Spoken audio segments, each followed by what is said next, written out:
ဟုတ်ကဲ့ခြေလောက်စားသောမြန်မာများနေကောင်းကြမှာကြလားခင်ဗျကျွန်တော်ဒီနေ့တော့ဒါကိုနေအောင်ပြောခဲ့တာနဲ့ပတ်သက်ပြီးတော့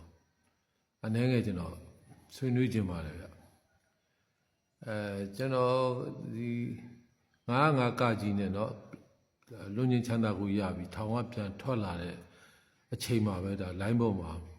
ကိုနေအောင်ကနိုင်ငံတော်တည်ငြိမ်အေးချမ်းရေးကိုပြက်ပြအောင်လုပ်တဲ့လူတွေကိုအကုန်တပ်ပြစ်ဆိုပြီးတော့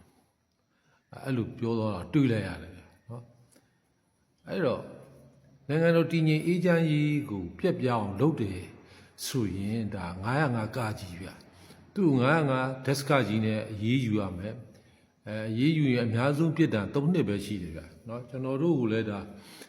နိုင်ငံတော်တည်ငြိမ်အေးချမ်းရေးကိုပြက်ပြအောင်လုပ်တယ်ဆိုပြီးဒါ905ဒက်စကကြီးနဲ့အရေးယူပြီးတော့ထောင်3နှစ်ချခဲ့တာပေါ့နော်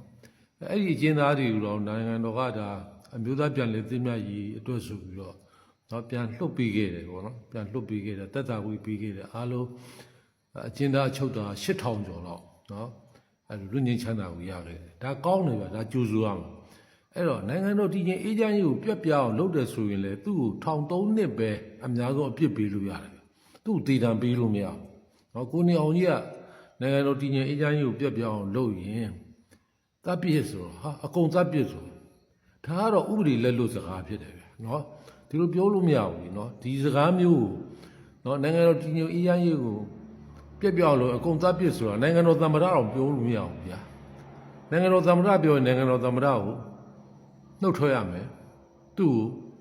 အရေးယူရမယ်ဗျာနော်အဲ့တော့ဒါပြောလို့မရဘူးနော်ဒါပြောလို့မရအောင်ဒါအကျမ်းဖက်တဲ့လူတဲ့စကားနော်အကျမ်းဖက်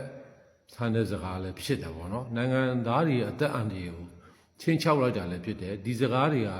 နိုင်ငံတော်ရဲ့ငြိမ်းချမ်းရေးနဲ့တည်ငြိမ်အေးချမ်းရေးကိုလည်းပြက်ပြားစေတယ်ဗျနော်အဲ့တော့လူဆိုတာတခါတလေစိတ်လိုက်မှန်ပါပြောမှဆိုမှလည်းဖြစ်တတ်ပါတယ်နော်ဖြစ်တတ်ပါတယ်အဲ့တော့ကိုနေအောင်နေနဲ့စိတ်လိုက်မှန်ပါပြောမှဆိုမှဖြစ်သွားတယ်ဆိုရင်လည်းကိုယ်စကားကိုပြန်ရုပ်သိမ်းလိုက်ပါလို့တော့ကျွန်တော်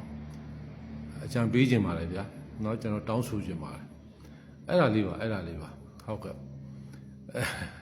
တ်ကဲ့အားလုံးမြန်မာပြည်ကြီးအများငြိမ်းချမ်းပါစေအားလုံးအဆင်ပြေကြပါစေဗျာကျွန်တော်9မိတ်ဆွေပါ